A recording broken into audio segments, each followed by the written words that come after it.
Fast cars, faster opinions. we are The Slipstream Sisters.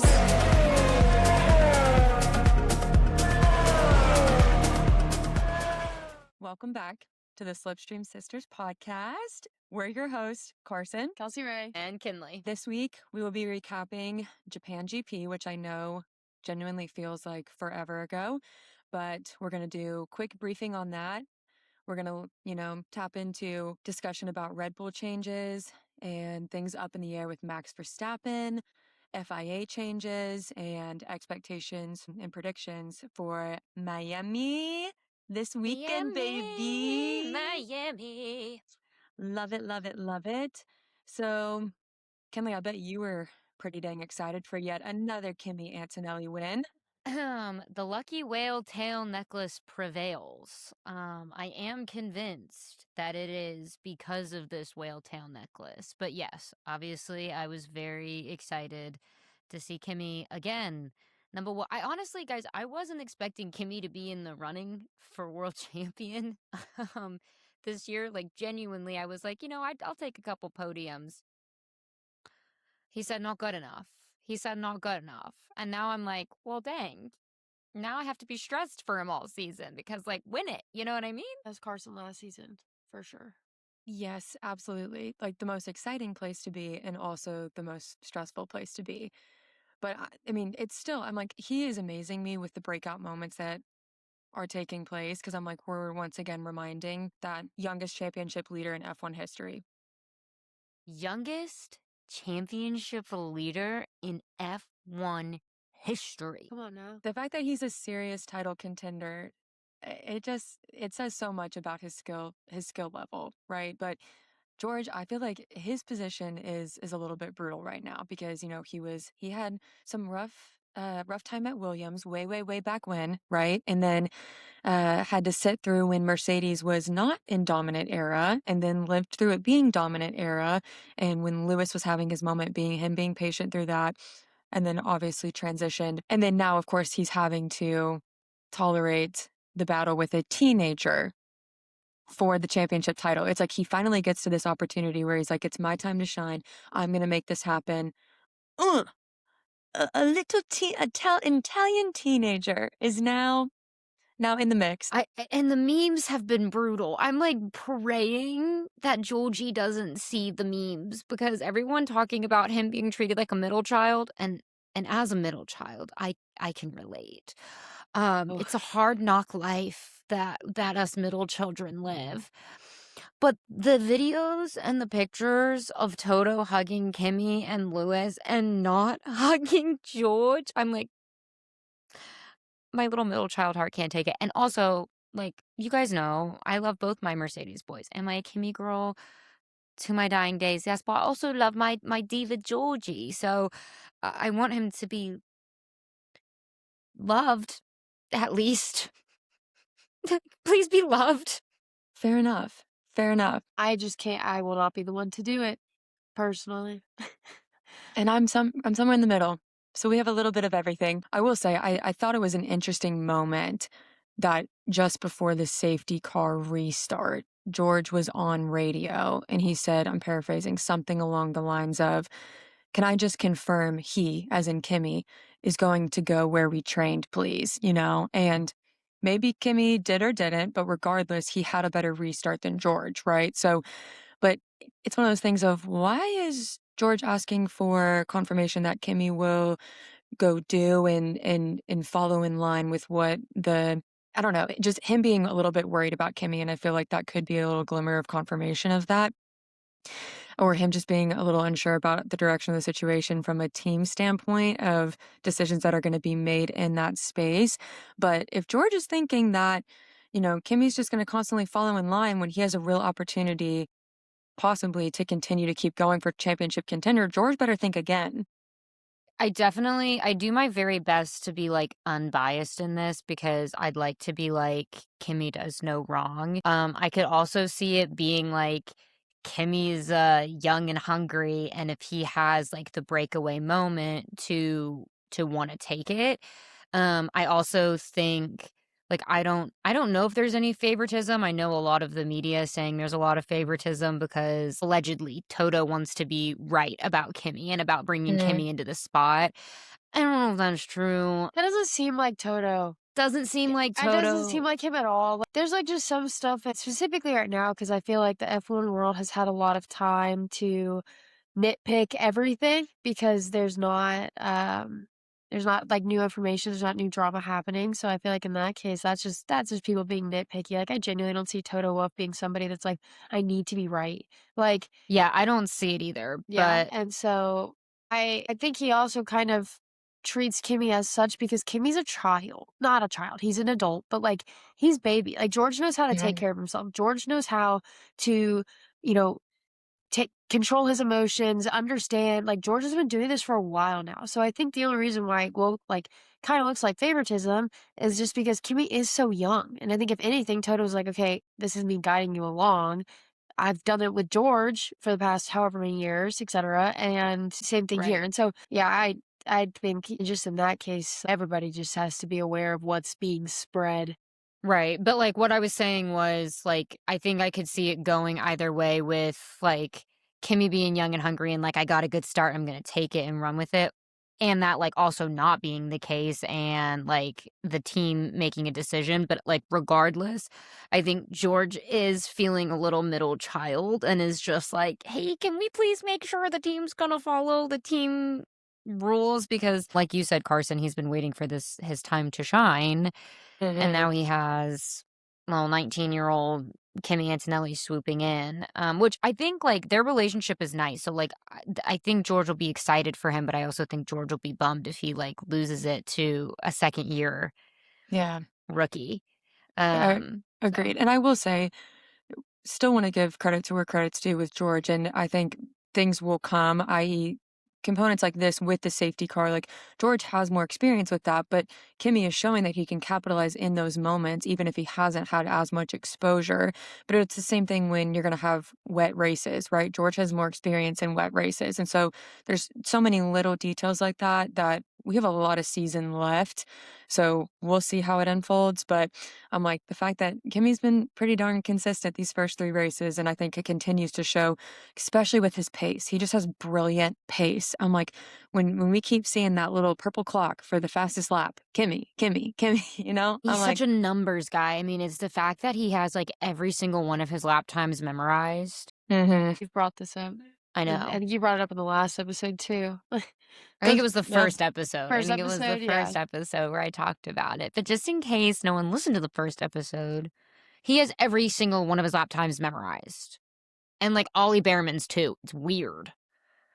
Speaking of Ollie Bearman, I love it. Yeah. he is not even him himself. His crash has started what some may call a revolution in F1.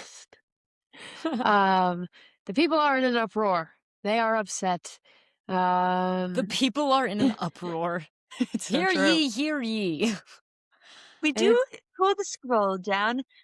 Do declare indubitably, John, that yes. Okay, keep yeah. going. But No, anyways, literally, that's precisely. And that is chaotic in itself. So if you don't know, big crash in Japan, Ollie Beerman behind 50 G force. 50G. Let's take a moment to acknowledge a 50 G force impact at Spoon Curve after a failed overtake attempt.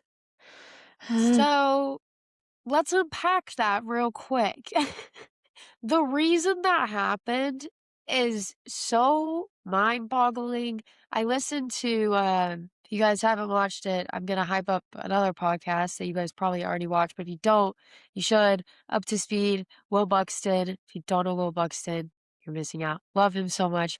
David Coulthard, both of them, and then 2 girls that I'm not super familiar with, so I don't even know their names. But anyways, they were talking about it, and Will Buxton's opinions on this topic are just insane, but he explained it a little bit further of like, it's not even these cars are actually trying to like overtake each other. It's literally just, it's like energy boost. And then you give all of your energy away on that boost. And then you don't have enough energy left to defend. So then it's Right. like, Yes. there's no other choice for the other car then to get a power up and go right around. And so it's like in that case, when Ollie gets his recharge, but it's not at the right moment. He doesn't have enough control to be able, I mean, in that case, he did to like steer out of the way, but it's like he doesn't have control over like the energy to like truly overtake, especially on a corner as such, showing how dangerous these cars really are. And I also think it shows a little bit that it's so minimal of the driver now. Like it's literally just making sure your car finishes at this point. And that's obviously why so many people are so frustrated with the new car rigs. So, No, absolutely. And I think, like you pointed towards the high closing speeds, and that's why also in that moment, it's like there's no malice towards Franco Colapinto because there's when Ollie's on full beams like that and they meet in the middle on a very long, narrow, and flat out curve, what are you gonna do? Especially like you said, once the full Mario Kart mushroom is out, like there's so little control that goes beyond that, which I'm gonna make another note that we'll tap into more when we acknowledge the FIA discussion and the regulation rules and whatnot. But something that Martin Brundle, when I was listening to him on Sky Sports, that it reminded me of this when he goes, an F1 regulation rule that has been around forever, which has been the driver must drive the car alone and unaided, right?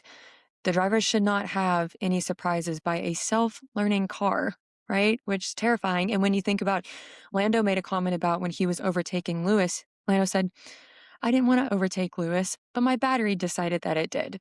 That's terrifying. Like that's yeah,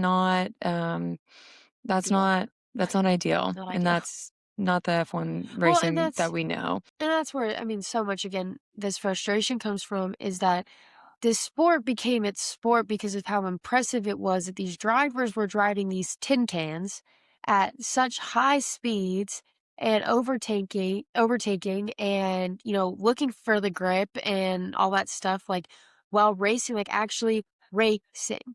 And it's like with Lando, I didn't even know that Lando said that, but with like Lando Yeah. saying that, like that does take away the racing component. And I remember even just seeing how much our opinions have changed from even just Australia of like, oh, this is so fun. I mean, in our last episode, we were like, this is a real race and whatever. Actually, no, No. no, it's actually really far from it. And I'm excited. I'm excited, but I'm nervous for Miami because I low key think Miami's going to be a hot mess. It's the duality of being excited and also being nervous because it is like a restart race, which we kind of knew that going into it. I mean, even FIA preseason was talking about how, they were going to get a feel for things and then possibly adjust, which is exactly what's happening, and rightfully so. But you're very right in the sense of, okay, I really, really, really hope that the changes that are being made, which, like I said, we'll get into, um, take us back to a little bit of the roots that we know and love. So we have some clean cut racing. We're still getting after it, but the drivers they're in control of their car. Yeah. I saw something the other day too where it was like, the drivers hate this. They Like, do. sure, it's entertaining for us to watch, not knowing like the mechanics and the engineering side behind it. So it's fun to watch, but it's like I think for us, I can speak for all of us on this that it's like if the drivers aren't having fun, then like I don't really want to be having fun because like this is their sport. Like I'm kind of watching this for the cars, but I'm also watching this because these are like insane humans driving these cars, right? And so it's Yes. like when they're not happy and frustrated, then it kind of just I think Formula One's just in a really weird spot right now. I feel like it's people It's don't in a really know what to do. It's very it similar to NIL and college athletics, if I have to say. Mhm. I Mm. side note, I was trying to talk about that the other day and I called the NIL the FIA and I was like, cool. Anyway, the sport feels very Twilight Zone right now. Like Formula 1 feels so Twilight Zone. Like it doesn't even feel I feel like I'm living in a fever dream. And I think it's weird too, because like it's not normal to have to have a whole month off this early in the season. I also think too, like in regards to the like you said, the drivers not having fun, and then that doesn't make us feel as much invested. There is such a huge component on the fan side of things because not just from an energy perspective, but from a funding perspective, right? And so it's like, okay, you got to keep in mind a couple things, not just from safety and like financial as well, but us as fans, because yes, we're the ones that are attending, the ones that have so much involvement. We push it from the energy and the financial standpoint, yes. But then you also have to think marshals who volunteer and are not being paid, pit stop crew, which, not the thumbs, the pit stop crew. Also, they need to make sure that they're having safe cars come in. You have so many other people's like lives genuinely at risk on the track, which is another component involved in that. And then the racers, obviously, and the drivers being not enjoying their sport. So So there's just back more to motive. Fever Dream. Back to Don't know Fever what's Dream. happening. There we go. I was Yeah. like, wait, I know. That was our thought- circle back. So Twilight Zone. It's Yeah, I mean, it's just I don't think anybody really knows what to do, and I think the FIA also falls in that realm, is they don't know what to do, and so I think Miami's going to be another trial run to see if they can even stick with this engine. There's a lot to be discovered in Miami, and they did make, I believe, qualifying a little bit, not qualifying, free practice in an hour and a half. They gave them an extra 30 minutes to figure out what to do with their cars. And since Miami is a sprint weekend, that's the only practice they get. So the that's so nice of them. I know. Wow. In the lineup of races in the upcoming weeks, I think most of them are sprints. So it's like, it's not even like, it's not a minute until we get another race with like free practice, one free practice. Yeah. And we have Sorry, I was just gonna say, which is just like Yeah. imperative for these teams. Like we need that for their races. So yeah, no, more involvement with the car, and there more time spent in simulation as well, like, which I know they've been doing a lot of, obviously is key, but they need to be in their actual car getting to test and feel out so they can make the required adjustments. But I am gonna go ahead and segue into some of the FIA changes just because we're already talking in that realm. But I think obviously we've tapped into a little bit of the why, but I find it interesting because some like going to refocus some of the why. One, too much energy saving, right? So it's that lift and coast concept of lifting off the throttle early and letting the car coast before hitting the brakes for the next corner, right? We previously were already talking about some of that with OLLIE, the dangerous speed difference between the cars, the unpredictable hybrid deployment, and then poor wet visibility and safety. So I feel like so much of that why I'm like, okay, we know this. Now what adjustments are they actually doing for this upcoming weekend? And this was an article that there was a few that came out earlier this past week, and then they've followed up with another one because I'm sure the FIA is in crunch time. I'm gonna nerd out here for like just a sec, and so I'll pause in between, and then I promise it'll be like cause and effect to try and like break this down as much as possible. honestly, I just go. Okay, Just and then go. cut into me like as we go. Okay, so one, energy harvesting reduced. What I mean by this is going to target the qualifying side of things specifically. Max energy recovery cut. Okay, this is going to be from 8 megajoules to 7 megajoules, which doesn't seem like a big difference, but the goal here is to make the drivers push harder instead of just that lift coasting concept, which then equates to more flat out qualifying laps, i.e., the qualifying, once again, that we're used to. So the drivers should be able to push harder for longer and have more consistent lap speeds. Okay, so that's like the energy harvesting being reduced from the 8 to the 7. Okay, so once again, Can you explain it in like caveman terms? What's a megajoule? Miss No, Carson, what's a like megajoule? no, do it. You need to do it like no.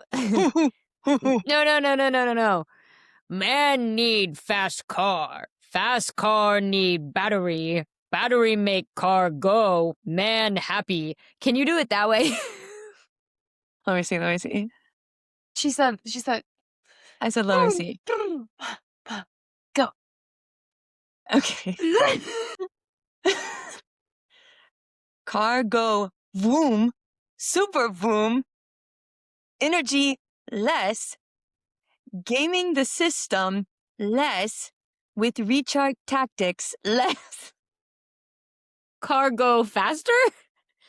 Energy reserved. Is this energy decreases car increase? In 8 to 7, so we go down Decrease. so that Car goes driver can go vroom in more with traditional way. without going vroom without going vroom. We Honestly, that confused me more. that kind of made sense to Well, me, 'cause but Okay, so because the cars are energy go down, car go fast. okay, we're overthinking it too much. Basically, Well, that's why I dumbed it if down. any I know. engineer watches this video, I swear they're probably like, "Oh, what is happening? And why are these girls talking about our sport?" Just kidding. I swear, we actually understand what's going on, but just for the ones that don't, cargo vroom is No. energy go vroom. Energy go voom, car go voom. yes. Yeah, I just switched. Yeah, I switched it. But basically, the goal is to have more of a traditional So what quality is a field that we megajoule, know though? and love. Girl, You it's know? just energy. I don't know how else to explain Oh, that. okay. Think No, about it's- BT from the Hunger Games. Now, this tree's gonna give off 10,000 volts of energy, so we don't want to be anywhere near in the vicinity when this That thing started goes off. giving Joker. That gave more Joker than it did. Friction generates heat, heat generates fire. Okay, I'm Very sorry. good. Carson, please focus. No, I'm sorry. I love it in between it. Okay. 2, this one should be a little bit more basic. Okay. Electric deployment increased, especially on the straights, i.e., I'm not going to get too crazy with this, but the 250 kilowatts is increasing to 350 kilowatts. Okay. This is going to help cars keep deploying power at full throttle. Okay. So that should be then equal So that to should fewer sudden slowdowns mid straight. also would that also help with? See, you're teaching me now. I actually am asking questions. I love it. So would that help prevent what happened in Ollie's crash? It should. And Okay. so that was Because by keeping that consistent like pace and consistent energy levels, that should help with it without having the spontaneous burst every now and then. exactly. So it allows them to stay at full throttle for extended period of time and not be as messy or choppy, so to Yeah. speak, of that whole recharge Yeah. concept. Right. So, and then this one, I didn't know about this one until today because this was an article that came out literally this morning, but boost power being capped. So set 150 kilowatts limit mentioned in a few reports. So that one's still very much early in feedback, right? But the purpose then is to reduce the huge closing speed differences between the cars and improve the safety within car battles. So caveman terms. it's your boost power has a cap on it, so it's that you can't You just just like can't- boost out Lid some more. on power boost means Yes. safe driving. Sure, that works. Yes. And makes it safer for battles and for traffic scenarios, That's right? what I when we meant have to say. Instead of saying caveman terms, we should be saying Will Buxton terms. So in qualifying, there are 3 rounds. Yeah, but you got to do it in Will Buxton's accent. Okay, well, you know who can't do accents? This guy. So In qualifying, there Take are it away, 3 Ghibli. rounds. I there know. we go. Yeah, well, I need the script. There's debris on the track. There's debris. Appleton. Okay, so They're out of the garage. Okay. Okay, and then the last one. Nice. Oh Last my one. gosh. Oh god. Okay, I forget this isn't a FaceTime call. 2 seconds. There's a kid that came into work the other day that's like looking to work with us. And get this, he's from England. And his friend, get this, is from Spain and sounds just like Carlos Sainz. Oh. You're like, hey, Oh. hello. No, I just thought it was really cool. And then I told them that I was like, oh yeah, like I want to work in Formula One. And they were like, oh, that's cool. Word, thank you so much. So anyways, I got to meet my little European Have you friends asked that him had to say accents. Mariah Carey yet? No, Maria but I Carey. should. Oh. I know. I'm a genius. What can I say? Maria Mariah Carey. Carey. Oh my gosh, if this man comes in for an interview, that is going to be his interview question. Who She's like, sings All I Want for Christmas Is You? Maria Carey. I love that video literally because of Lando's laugh. It's so funny. Yeah. It's that, but he's like And a then the siren. The high one, and he hit it. Yeah. It almost kinda sounds like Cat's laugh from Yeah. Victorious, a little bit. It's like the blend. Okay. Sorry, didn't mean to so off topic, but No, last point. last thing for, yes, FIA things, this is just one more safety upgrade, which is new tweaks to lighting systems and spray visibility behavior. So that's partially experimental. They even said that, obviously for safer rain racing. It's all So experimental. it's all experimental. It is. Oh, and also revised start procedure. So a new low power Ferrari's start. pissed. Yes, start detection system. So we'll detect the cars with poor acceleration, triggering the MGUK, i.e., that's the motor, you guys remember, to our listeners. So, and then activating the warning lights. So, Yeah. Closing out Carson's nerd session now. Yep. Anyone else's feedback? Tap in. Thank you so much for Carson's educational segment. I think we should do Carson. We should do like engineering with Carson, and she gets in like 2.5 minutes. Instead of like random kinda cute. dancing on iCarly, it's like, or like- no. Sorry, the one I'm hearing in my head is the one from Phineas and Ferb. Doofenshmirtz People Incorporated. No, literally. But instead, Carson's it's like educational Carson's educational. Segment. Oh and my it's like God. I literally get 3 minutes to just like gab for a second about it, Yeah, where I'm actually, like, do, do, do, check do. it. Literally Okay. clock it next episode. We're giving it to you because you are a numbers girl. Everybody knows it. You I love the are details. math and science, whatever. Art. And I view it as art. I'm like, it's art how these things are constructed. So yeah. Then after that, we're gonna have the caveman Kinley and I put it into song, and Kinley gives you it in a caveman version, and then the viewers can choose the version they want to learn from. They have all 3 options, and so there's Carson's no like- excuses for them not to know. Right. Carson's like, megawatt joules. And I'm like, car go fast. And Kelsey's like, Doofenshmirtz Evil Incorporated. Wait, I'm loving this. Let's get into predictions for Miami GP. This Miami is weird this GP? year. This is weird this year because last year we had the privilege of going, and it was truly core memory, one of the best experiences ever. But then my sister decided to get married, so now we're not going this year.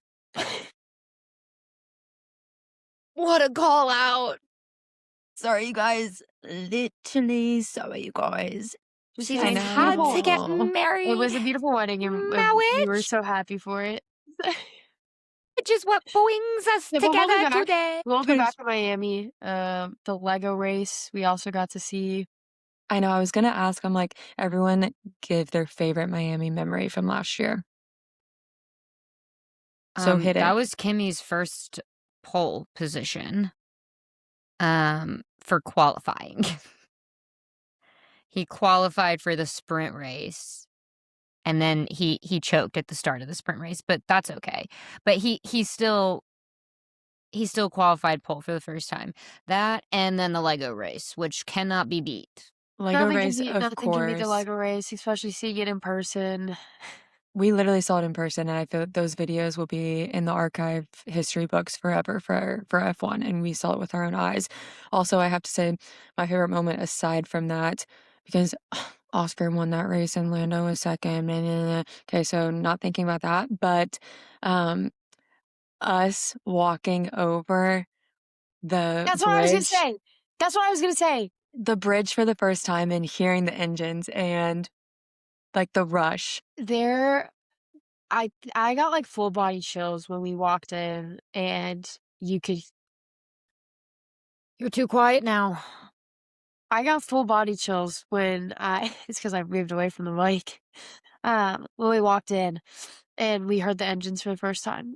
Yes. It was, I don't know, there's something about like watching it, falling in love with it on TV, hearing so much of it there that was like once you see it in person, it's like this is real. This is not just like a TV show. This isn't just on like this is real. What the heck? This is so crazy. Like it was a very surreal moment. I'll also say seeing them and when we would go into the stadium and yeah, is that what you're gonna say, Carson? Well, no, you reminded me of those moments and it's just us seeing them with our own eyes. Which With is our so funny own because eyes. like we literally sat there with our eyes and our phones and we're zooming in on the paddock because if you haven't been to the Miami Grand Prix or if you're going this year, you can like go into Hard Rock Stadium and you get to look into the paddock.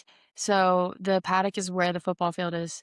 And so we got to go up. We got to see Gunther Steiner doing the podcast thing as well in that area. So But anyways, close. We I'm were so so close. close. So close. And I'm a big Gunther fan. Been a Gunther Love fan. Gunther. Since he started calling people wankers. It's Of course. he We love slammed Gunther. I mean, he cracks me up. But anyway, so just really cool experience to be able to see them and like we would zoom in on them and Lewis like has his scooter and Carlos is riding on his bike and Leo Leo we Leclerc. got to see Leo I in have a video of Kimmy. Same Like Lando, and then literally we saw Shar was so sweet. Like Shar was so interactive. Like he just like genuinely, I don't know. It's cool when they get excited to with our involvement. what a so, moment. Miss so it. as we head in to this weekend, it's been a month. So happy race weekend eve when this will be posted. Do you want to do like a qualifying and then a race, or do you Wait, want to do race? before this, I just need to say this. I'll cut this in. Carson, if you ever feel bad about Oscar winning that race, just remember that at least Lando's not wearing those balloon pants. The balloon pants are really bad, guys. I Put the don't. picture up. So bad Put the when I picture up if you haven't seen it. literally when I saw it this morning and texted you guys, I was like, I'm so sorry. This is Grandpa Oscar. Right. Grandpa Piastri. It's on their Instagram. They did a photo shoot. One, the saturation is like really dark, and two, what are those pants? Take those, Oscar. So Take those bad. off. So Anyway, so that's what I'm gonna console myself with if Oscar ever wins. I'm gonna be like, listen, you might have won, but at least we don't have those pants. Okay, now lead on, Kelsey. okay, qualifying or no, we'll just do sprint predictions and race predictions, correct? Yeah. Okay. All right. I want to go first, but sprint predictions.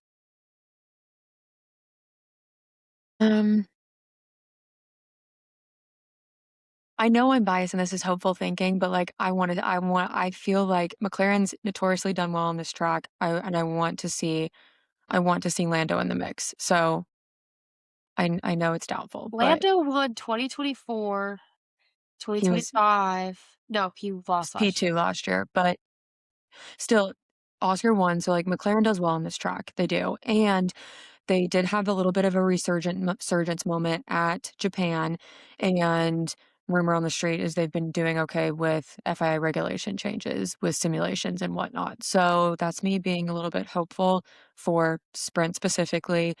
For race, I'm gonna be crazy and say Char because I want to keep seeing Ferrari in the mix, but I know that obviously Mercedes dominance is still happening. So they have the best hybrid system. So, anyways, Lando Char, which seems kind of random, but I'm running with it. Kinley? So I Kimmy. yeah, Yeah. Kimmy, and that's my take. No, Kimmy doesn't tend to do super well in the sprint races because he doesn't tend to get good starts. Like he's got to figure out his start game because I will say that that's been something of like a weak point for him. Like, for most races consistently, it's been kind of an issue. Now if for whatever reason he's able to figure that out, then definitely in the mix. I actually am gonna go Joji for the sprint, and then I'm gonna go Kimmy Lando Char for the race, the main race. Yeah. Yeah, sorry, I guess I only did, like, winner for both, but so good. Kelsey? Uh,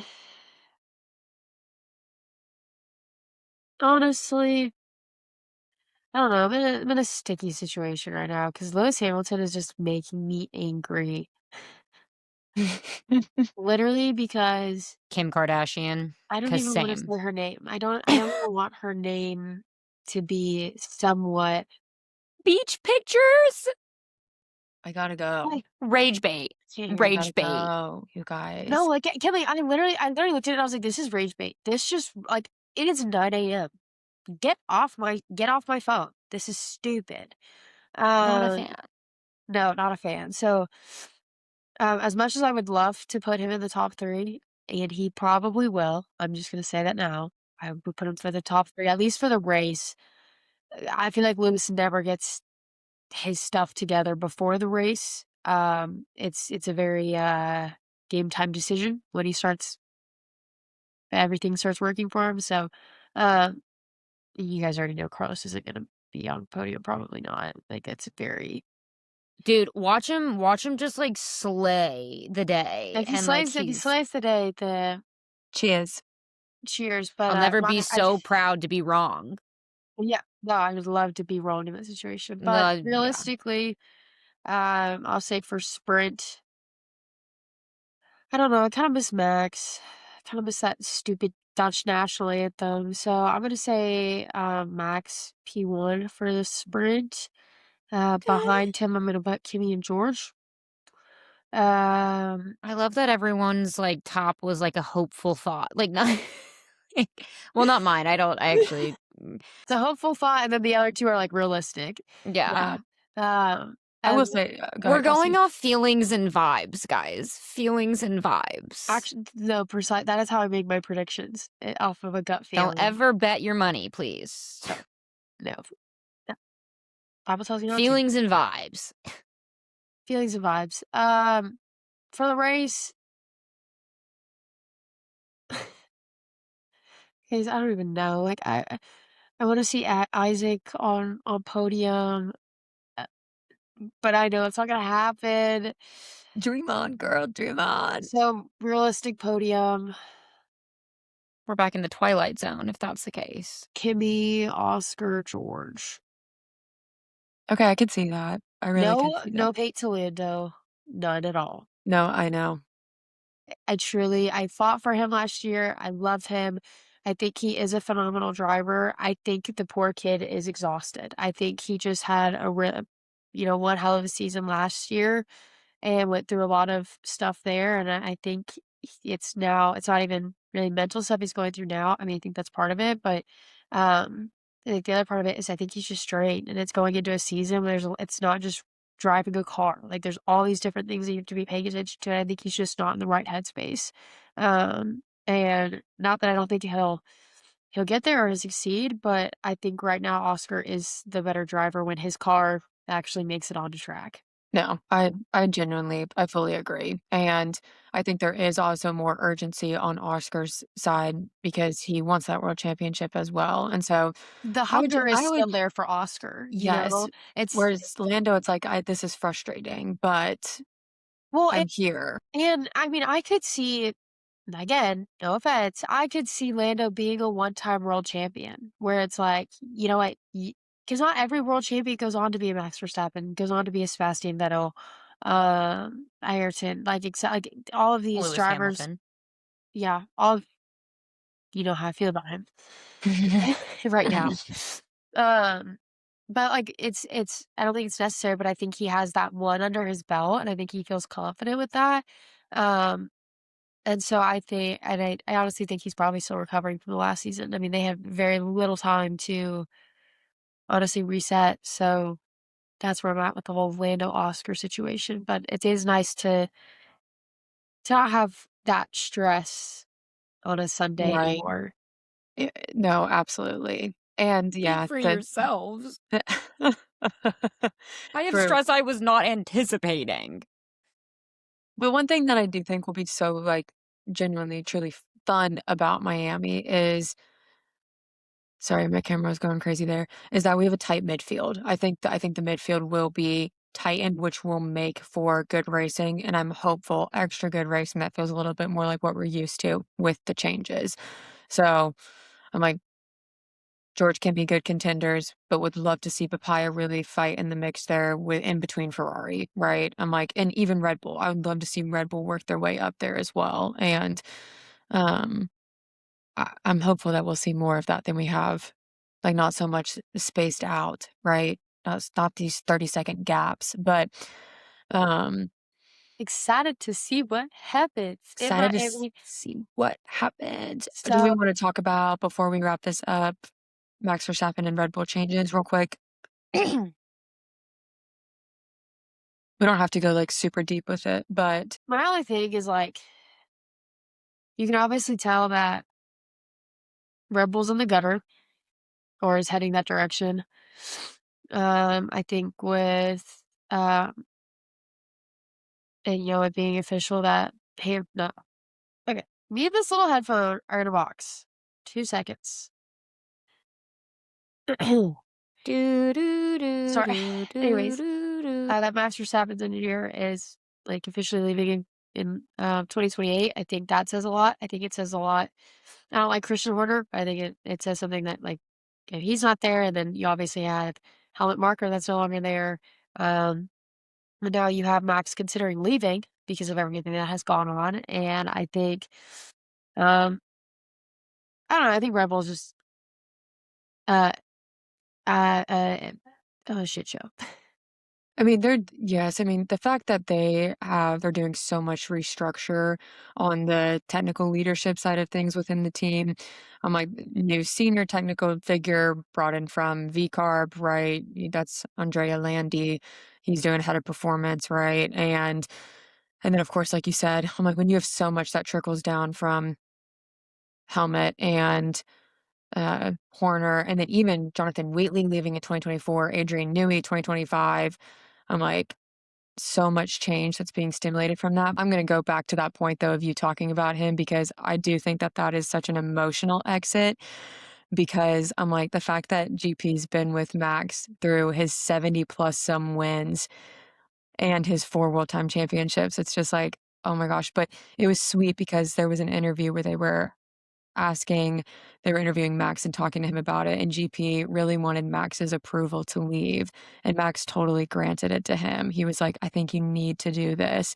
And Max even said, he goes, I think it meant a lot to him to like have my blessing to go and do that. And so I love that they recognized and honored that, even though like long term on the Red Bull sides of things, it's sort of disheartening because there's just so much it's showing the end of the era of their championship timeline, right? Nothing good lasts forever. Nothing good lasts forever.